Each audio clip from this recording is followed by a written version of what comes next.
بسم اللہ الرحمن الرحیم۔ اللہ تعالیٰ کے نام سے شروع جو بڑا مہربان اور انتہائی رحم والا ہے، اور حضرت محمد مصطفیٰ صلی اللہ علیہ وآلہ وسلم کی ذات بابرکات پر بے شمار درود و سلام۔ دوستو، آج کی اس ویڈیو میں 5 دل کو چھو دینے والے سبق آموز واقعات بیان کیے گئے ہیں۔ دوستو، ویڈیو کو آخر تک ضرور دیکھیں۔ ایک مرتبہ آپ صلی اللہ علیہ وآلہ وسلم اپنے گھر تشریف لائے۔ اس وقت سیدہ عائشہ رضی اللہ تعالیٰ عنہا پیالے میں پانی پی رہی تھی۔ آپ صلی اللہ علیہ وآلہ وسلم نے دور سے فرمایا، حمیرہ، میرے لیے بھی کچھ پانی بچا دینا۔ ان کا نام تو عائشہ تھا، لیکن نبی کریم صلی اللہ علیہ وآلہ وسلم ان کو محبت کی وجہ سے حمیرہ فرماتے تھے۔ اس حدیث مبارکہ سے پتہ چلتا ہے کہ ہر خاوند کو چاہیے کہ وہ اپنی بیوی کا محبت میں کوئی ایسا نام رکھے جو اسے بھی پسند ہو اور اسے بھی پسند ہو۔ ایسا نام محبت کی علامت ہوتا ہے، اور جب اس نام سے بندہ اپنی بیوی کو پکارتا ہے تو بیوی قرب محسوس کرتی ہے۔ یہ سنت ہے۔ نبی کریم صلی اللہ علیہ وآلہ وسلم نے جب فرمایا کہ حمیرہ، میرے لیے بھی کچھ پانی بچا دینا، تو سیدہ عائشہ صدیقہ رضی اللہ تعالیٰ عنہا نے کچھ پانی پیا اور کچھ پانی بچا دیا۔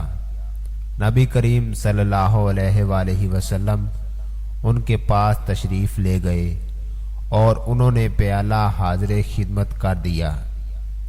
حدیث پاک میں آیا ہے کہ جب نبی کریم صلی اللہ علیہ وآلہ وسلم نے وہ پیالہ ہاتھ میں لیا اور آپ صلی اللہ علیہ وآلہ وسلم پانی پینے لگے تو آپ رک گئے اور سیدہ عائشہ صدیقہ رضی اللہ تعالیٰ عنہا سے پوچھا، حمیرہ، تو نے کہاں سے لب لگا کر پانی پیا تھا؟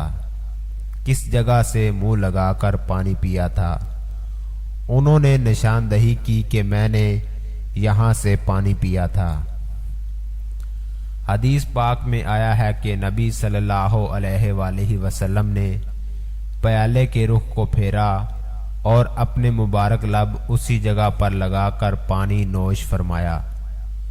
خاوند اپنی بیوی کو ایسی محبت دے گا تو وہ کیوں کر گھر آباد نہیں کرے گی؟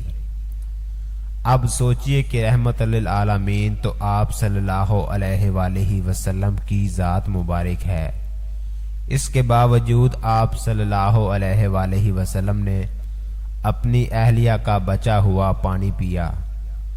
ہونا تو یہ چاہیے تھا کہ آپ صلی اللہ علیہ وآلہ وسلم کا بچا ہوا پانی وہ پیتی، مگر یہ سب کچھ محبت کی وجہ سے تھا۔ حضرت زید بن ارقم رضی اللہ تعالیٰ عنہ سے مروی ہے کہ حضرت ابو بکر صدیق رضی اللہ تعالیٰ عنہ نے اپنی بیماری کے دوران پانی مانگا تو آپ کو ایک برتن دیا گیا جس میں شہد ملا پانی تھا۔ جب آپ نے اسے اپنے منہ کے قریب کیا تو وہ رو پڑے اور ارد گرد والوں کو بھی رلایا۔ پھر آپ تو خاموش ہو گئے، مگر لوگ خاموش نہ ہوئے۔ پھر دوبارہ منہ کی طرف کیا تو رو پڑے، حتیٰ کہ لوگوں کا خیال تھا کہ وہ آپ سے اس بارے میں سوال بھی نہ کر سکیں گے۔ پھر آپ نے اپنے چہرے پر ہاتھ پھیرا اور افاقہ ہوا۔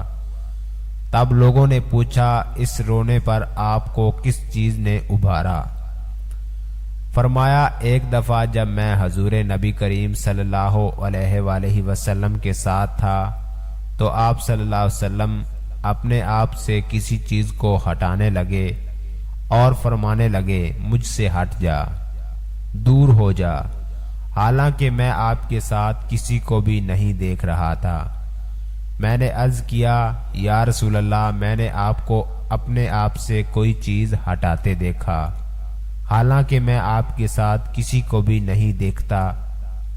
ارشاد فرمایا، یہ دنیا ہے جو متشکل ہو کر آئی تو میں نے اس سے کہا، مجھ سے دور ہٹ جا، تو وہ ہٹ گئی اور کہا اللہ کی قسم آپ تو مجھ سے بچ گئے، مگر آپ کے بعد والے لوگ نہیں بچ سکیں گے۔ حضور اکرم صلی اللہ علیہ وآلہ وسلم کی ارشاد کی وجہ سے اب مجھے خوف ہوا کہ کہیں دنیا مجھے چمٹ گئی ہے، پس یہ ہے جس نے مجھے رلایا۔ حضرت ابو بکر صدیق رضی اللہ تعالیٰ عنہ کی نصیحت کا واقعہ۔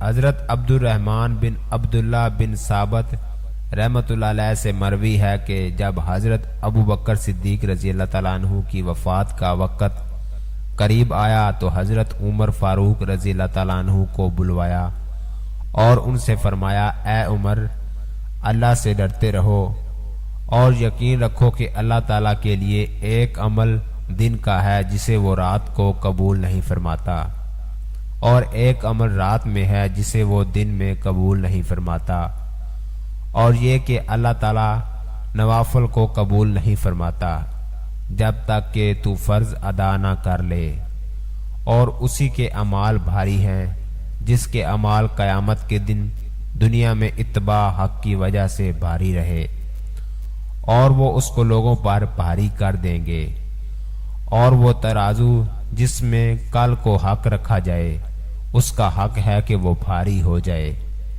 اور اسی کے اعمال ہلکے ہیں جس کے اعمال دنیا میں باطل کا اتباع کرنے کی وجہ سے قیامت کے دن ہلکے ہو جائیں گے، اور وہ اعمال اس کو دوسروں پر ہلکا کر دیں گے، اور جس ترازو میں کل کو باطل رکھا جائے اس کا حق ہے کہ وہ ہلکا رہ جائے۔ اللہ تعالیٰ نے جنت والوں کا تذکرہ ان کے اچھے اعمال کے ساتھ اور ان کی کوتاہیوں سے درگزر کے ساتھ کیا ہے، پس جب میں انہیں یاد کرتا ہوں تو میں ڈرتا ہوں کہ ہو سکتا ہے میں ان کے ساتھ نہ مل سکوں۔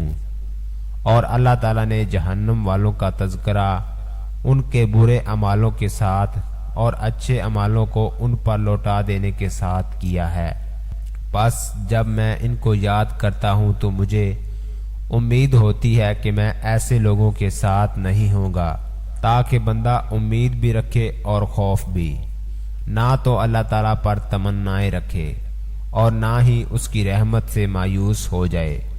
پس اگر آپ نے یہ یاد رکھا تو آپ کے لیے موت سے زیادہ محبوب کوئی نہ ہوگا، اور وہ تیرے پاس آنے ہی والی ہے، اور اگر آپ نے میری وصیت کو ضائع کر دیا تو آپ کے نزدیک کوئی پوشیدہ چیز موت سے زیادہ ناپسندید نہیں ہوگی، اور آپ اس سے عاجز نہیں ہوں گے۔ حضور صلی اللہ علیہ وآلہ وسلم کی یتیم پر شفقت کا واقعہ۔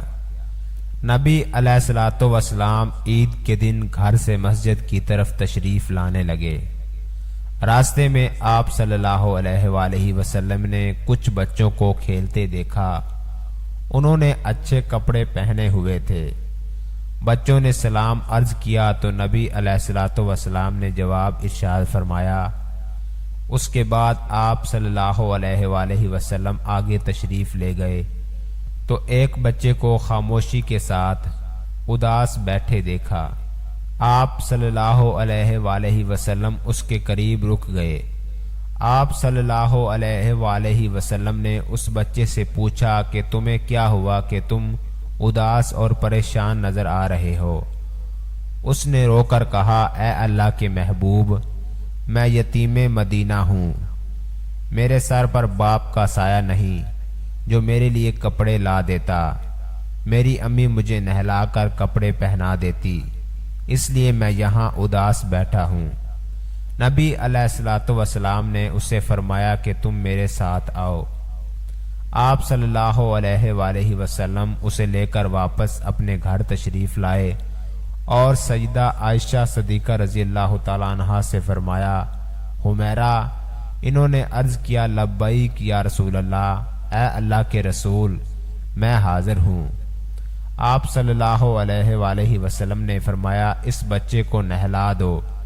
چنانچہ اسے نہلا دیا گیا۔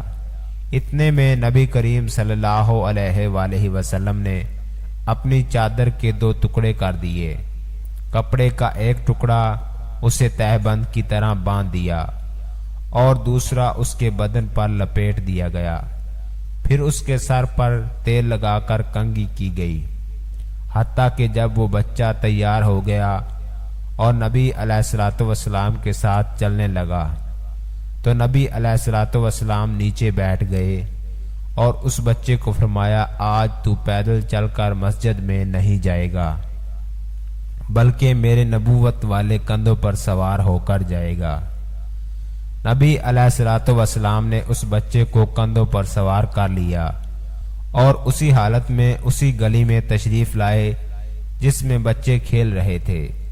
جب بچوں نے یہ معاملہ دیکھا تو وہ رو کر کہنے لگے، کاش ہم بھی یتیم ہوتے اور آج ہمیں بھی نبی کریم علیہ الصلوۃ والسلام کے نبوت والے کندھوں پر سوار ہونے کا شرف حاصل ہوتا۔ نبی علیہ الصلوۃ والسلام جب مسجد میں تشریف لائے تو آپ صلی اللہ علیہ وآلہ وسلم منبر پر بیٹھ گئے تو وہ بچہ نیچے بیٹھنے لگا۔ نبی علیہ الصلوۃ والسلام نے اسے اشارہ کر کے فرمایا کہ تم آج زمین پر نہیں بیٹھو گے۔ چنانچہ آپ صلی اللہ علیہ وآلہ وسلم نے اس بچے کو اپنے ساتھ منبر پر بٹھایا اور پھر اس کے سر پر ہاتھ رکھ کر ارشاد فرمایا کہ جو شخص یتیم کی کفالت کرے گا اور محبت و شفقت کی وجہ سے اس کے سر پر ہاتھ پھیرے گا، اس کے ہاتھ کے نیچے جتنے بال آئیں گے اللہ تعالیٰ اس کے نامہ اعمال میں اتنی نیکیاں لکھ دے گا۔ ایک صحابی رسول کی قابل رشک حالت ہے۔ حضرت جابر رضی اللہ تعالیٰ عنہ کا بیان ہے کہ جنگ احد کے دن میں نے اپنے والد حضرت عبداللہ رضی اللہ تعالیٰ عنہ کو ایک دوسرے شہید حضرت عمرو بن جموع کے ساتھ ایک ہی قبر میں دفن کر دیا تھا۔ پھر مجھے یہ اچھا نہیں لگا کہ میرے باپ ایک دوسرے شہید کی قبر میں دفن ہیں، اس لیے میں نے اس خیال سے کہ ان کو ایک الگ قبر میں دفن کروں۔ 6 ماہ کے بعد میں نے ان کی قبر کو کھود کر لاش مبارک کو نکالا تو وہ بالکل اسی حالت میں تھی جس حالت میں ان کو میں نے دفن کیا تھا، بجز اس کے کہ ان کے کان پر کچھ تغیر ہوا تھا۔ عدالت فاروقی میں ایک ایمان افروز واقعہ۔ امیر المومنین حضرت عمر فاروق رضی اللہ تعالیٰ عنہ کی عدالت عالیہ میں ایک مقدمہ پیش ہوا۔ 2 خوبصورت نوجوان ایک نوجوان کو پکڑ کر حاضر ہوئے اور فریاد کی، اے امیر المومنین، اس نوجوان نے ہمارے بوڑھے باپ کو قتل کر دیا ہے، اس ظالم قاتل سے ہمارا حق دلوائیے۔ آپ رضی اللہ تعالیٰ عنہ نے دعویٰ سننے کے بعد ملزم کی طرف دیکھا اور دریافت فرمایا کہ تو اپنی صفائی میں کیا کہتا ہے؟ ملزم نے عرض کی، ہاں امیر المومنین، یہ جرم واقعی مجھ سے صادر ہوا ہے، میں نے زور سے ایک پتھر اسے مارا تھا جس سے وہ ہلاک ہو گیا تھا۔ فاروق اعظم رضی اللہ تعالیٰ عنہ نے فرمایا، گویا تو اپنے جرم کا اقرار کرتا ہے۔ ملزم، ہاں امیر المومنین، یہ جرم واقعی مجھ سے صادر ہوا ہے۔ آپ رضی اللہ تعالیٰ عنہ نے فرمایا، پھر تم پر قصاص لازم ہو گیا اور اس کے عوض تمہیں قتل کیا جائے گا۔ ملزم نے جواب دیا، آقا، مجھے آپ رضی اللہ تعالیٰ عنہ کے حکم اور شریعت مطہرہ کے فتوے سے انکار نہیں، البتہ میں ایک گزارش کرنا چاہتا ہوں۔ ارشاد ہوا، بیان کرو۔ عرض کی، 3 دن کی مہلت چاہتا ہوں، 3 دن بعد حاضر خدمت ہو جاؤں گا۔ عظیم قائد نے کچھ دیر سر جھکا کر سوچا، غور کے بعد سر اوپر اٹھایا اور فرمایا، اچھا، کون دامن ہوگا تمہارا کہ تم واقعی وعدے کو ایفا کرنے کے لیے تیسرے دن عدالت عالیہ میں حاضر ہو کر خون کا بدلہ خون سے دو گے۔ عمر فاروق رضی اللہ تعالیٰ عنہ کے اس ارشاد پر اس جوان رعنا نے پر امید نظروں سے حاضرین مجلس کا جائزے کے بعد حضرت ابو ذر غفاری کے متدین پر نور چہرے پر نگاہیں گاڑتے ہوئے اشارہ کر کے کہا، یہ میری ضمانت دیں گے۔ خلیفۃ الرسول نے ان سے دریافت فرمایا، تو انہوں نے کہا بے شک میں ضمانت دیتا ہوں کہ نوجوان 3 دن بعد تکمیل قصاص کے لیے عدالت میں حاضر ہو جائے گا۔ اس ضمانت کے بعد ملزم کو چھوڑ دیا گیا۔ 2 دن گزر گئے اور تیسرا دن آ گیا۔ جلیل القدر صحابہ اور مشیران خلافت دربار میں جمع ہوئے۔ دونوں مدعی بھی آ گئے۔ حضرت ابو ذر غفاری رضی اللہ تعالیٰ عنہ بھی آ گئے اور ملزم کا بے قراری سے انتظار ہونے لگا۔ جوں جوں وقت گزرتا جا رہا تھا صحابہ کرام کا اضطراب بڑھتا جا رہا تھا، کیونکہ ملزم ابھی تک نہیں پہنچا تھا اور وقت قریب آ رہا تھا، اور صحابہ کو ابو ذر رضی اللہ تعالیٰ عنہ کی نسبت پریشانی ہونے لگی۔ 1-2 مرتبہ مدعیوں نے بھی دریافت کیا، مگر انہوں نے ہر مرتبہ یہی جواب دیا کہ اگر 3 یوم گزر گئے اور ملزم نہ آیا تو میں اپنی ضمانت پوری کروں گا، پریشانی کی کوئی بات نہیں۔ جب حاضرین پریشانی کی انتہا پر پہنچ گئے اور دہلا دینے والے انجام کے تصور سے سہم گئے کہ اچانک ایک طرف سے ملزم دربار میں آ حاضر ہوا۔ اس کا جسم پسینے سے شرابور تھا، چہرے پر گرد جم چکی تھی، مسلسل بھاگنے سے اس کی سانس پھول گئی تھی۔ اس نے آتے ہی سلام کیا اور عرض کی اللہ تعالیٰ کا جو حکم ہے بجا لایا جائے۔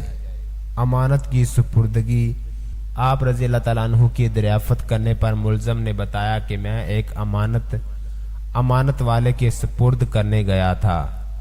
واقعہ یوں ہے کہ میرا ایک چھوٹا بھائی ہے، والد فوت ہو گیا۔ موت سے پہلے اس نے میرے پاس میرے چھوٹے بھائی کے لیے کچھ سونا رکھا تھا اور وصیت کی تھی کہ جب وہ جوان ہو جائے تو اس کے سپرد کر دینا۔ میں وہ سونا ایک جگہ رکھ آیا تھا جس کا مجھے ہی علم تھا، اس لیے میں وہ سونا اس کے سپرد کرنے گیا تھا۔ الحمدللہ میں نے امانت اس کے سپرد کر دی جس کی وہ تھی۔ امیر المومنین رضی اللہ تعالیٰ عنہ نے ابو ذر غفاری رضی اللہ تعالیٰ عنہ سے پوچھا کہ آپ نے اس کی ضمانت کیوں دی تھی؟ کیا یہ آپ کا واقف تھا؟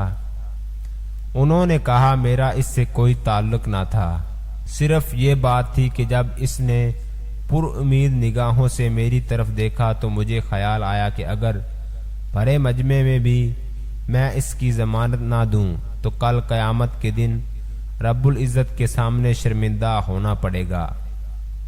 اتنے آدمیوں میں سے کوئی بھی اس کا دامن نہ بن سکا، اس لیے میں نے اس کی ضمانت دی، حالانکہ میں اسے بالکل نہ جانتا تھا، نہ مجھے یہ معلوم ہے کہ یہ کہاں رہتا ہے۔ بس اس کی ظاہری شرافت نے مجھے یقین دلا دیا تھا کہ وعدے کا پکا ہے، اور میں نے ضمانت دے دی۔ یہ بات سن کر حاضرین محفل اشک آلود ہو گئے۔ مدعیوں نے التجا کی کہ اے امیر المومنین، ہم نے اپنے